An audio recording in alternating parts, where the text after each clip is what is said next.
Chapter 3. A New Plan. As Bard entered, Ruger's intake and then whistle made Bard pause, so he did accept. "Oh, thank our sons, Sky, or would tear be out, dear?" Ruger cheered, softly. Bard realized he had seen the braces on his arms, and he still didn't know how to react to that. He still had his worries, but Elvira had caused a thought to come in that might give them a way to do both. "Ruger, we need to chat. Can the kids have an early nap?"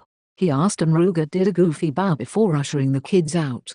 While he did that, Bard went out and retrieved their gear from Kai's resting spot. Kai was on alert, patrolling around the property, and Bard made sure to hide the braces. He didn't need that attention right now, while he was still processing it. Inside, he laid out the map and then grabbed a few twigs of varying lengths. He then started to shift across the map.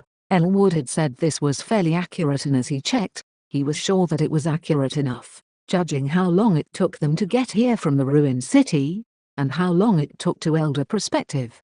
Then he would need to account for many things. Sen stayed by his side, handing him different twigs and letting him think. Elvira assisted Ruger, and when they returned, they stared at the map with them. "What ye be thinking about, lad?" Ruger asked, and Bard looked up at Elvira and then down at him. "I know a place we could seek refuge. The problem is getting there with a large group. It wouldn't be too far off the path that Sen and I need to go. But I don't think I can have you stay until our return," Bard commented. Elvira sat her hand on the table as she leaned to look over the map in more depth. "Impressive map. Looks like you are well traveled, but we can't offer much input unless you explain what is going on and what we are looking at." She was right. Sen pointed out the forest she came from and where they had already been. Using some twine to draw very rudimentary paths, Bard showed the route to Perspective, and explained how he wanted them to seek guidance under her and shelter. He would need the people to be familiar with forests if his dream was to come to fruition. "Dream?" Sen asked. "Father and I always lamented the war. I've been isolated because of it. I had dreamed of coming across a village that had all the races present. Humans, dryads, catfolk, all living together and working out their differences. I just hadn't thought of building one." "Well, you have willing humans. The only question is, are there dryads who would be willing?" Elvira asked. They looked at Sen and she bit her lip. "I don't know. My father isn't exactly happy that I'm marrying a human. However, my grandfather is, and I'm sure I could talk some of my people into it. I don't know of any others. In all my travels, Sen's people are the most friendly I've met towards humans, and that is saying a lot, seeing how some want to kill me, but not all." "That is an improvement," Elvira said, focusing on the possibility. "Oh," Sen shouted, "you're going to make them elders, so my people have to respect them a bit, right? Show them that they aren't typical humans." Bard chuckled. "That is the idea, though.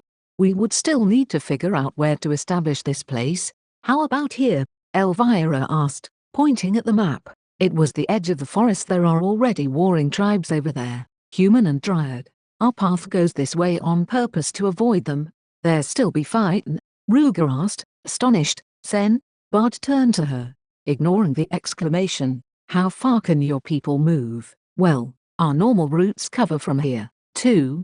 Her eyes wandered until she caught sight of a notable shape on the map. "Here," she pointed out, "that'd be quite a bit of travel," Elvira said. She looked at Ruger, who ducked his head. Bard didn't bother guessing what that was about. "Is it possible, knowing what we do about our trip, that they could make it over, say, here?" Bard asked. Sen's jaw dropped. She stammered for a bit and paused. It might be possible. Grandfather said that war, I mean Defender, used to be from a far distant land."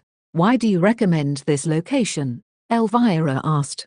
"We would benefit from the catfolk that travel nearby, and it has mountains like you are all used to for resources and construction. It also has a similar forest structure to the Silver Woods that Sen is from." Sen seemed to ponder on it, but shook her head. "It is about halfway between everyone in one sense, but there are too many warring tribes to break through. It is winter. If we ask Elder Perspective, I'm sure we can find a path through that your people can come," Bard answered. "Where else do you need to go for this engagement?" Elvira asked, and Ruger finally caught on that his wife knew. She gave him a withering glare and he ducked. nearly below the edge of the table. Sen chuckled, but even she didn't know. As Bard began to point out all the locations, he placed a simple rock down for all that were left and Sen moaned.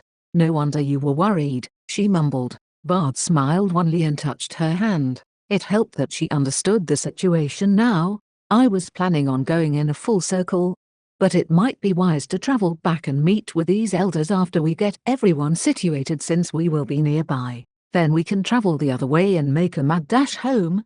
"How many days is it?" Ruger asked. "The rest of the journey?" Bard asked. He grabbed the twig that was about a day length of Kai's travel, and moved it across the map. As the number count grew, Sen's neck began to disappear as she ducked. 159 more days of journey, including only 7 days at each of the 11 elders they still needed to visit. Of course, those numbers were including traveling back and forth for getting the villagers to their next locations, and bringing the dryads along. With the 123 days they had already spent on their journey, it was doable, but didn't leave a lot of time in case of injury, unforeseen troubles like they were already dealing with, and so on. "I see why you would be worried about taking on this and fulfilling your original task. In short, we would be taking at least 40 days, and that is assuming the best case scenario. If the groups traveled slow, then it could be double that, and seeing how we would likely get mothers, children and elderly, then it is very likely we will be slow," Bard pointed out. "So, that leaves you about just under 50 days to finish." What be the matter? "Dat be plenty of time," Ruger said, and Elvira and Bard groaned. Even Sen looked astonished. "Ruger, it took us about 80 days to get my first 4 tokens and approvals, and the last 40 I haven't gotten any. With those numbers, I need to get 4 more in the next 80 to stay on time, and return home the day the pledge is due. So when we need to spend 40 days to take care of your people here, then it does make it a bit of a squeeze, let alone if they need all 80. Granted, some elders are more clustered, so it shouldn't be impossible, right?" She looked to Bard for confirmation. Bard nodded. It was the only way to make this work. But would the dryads agree to it?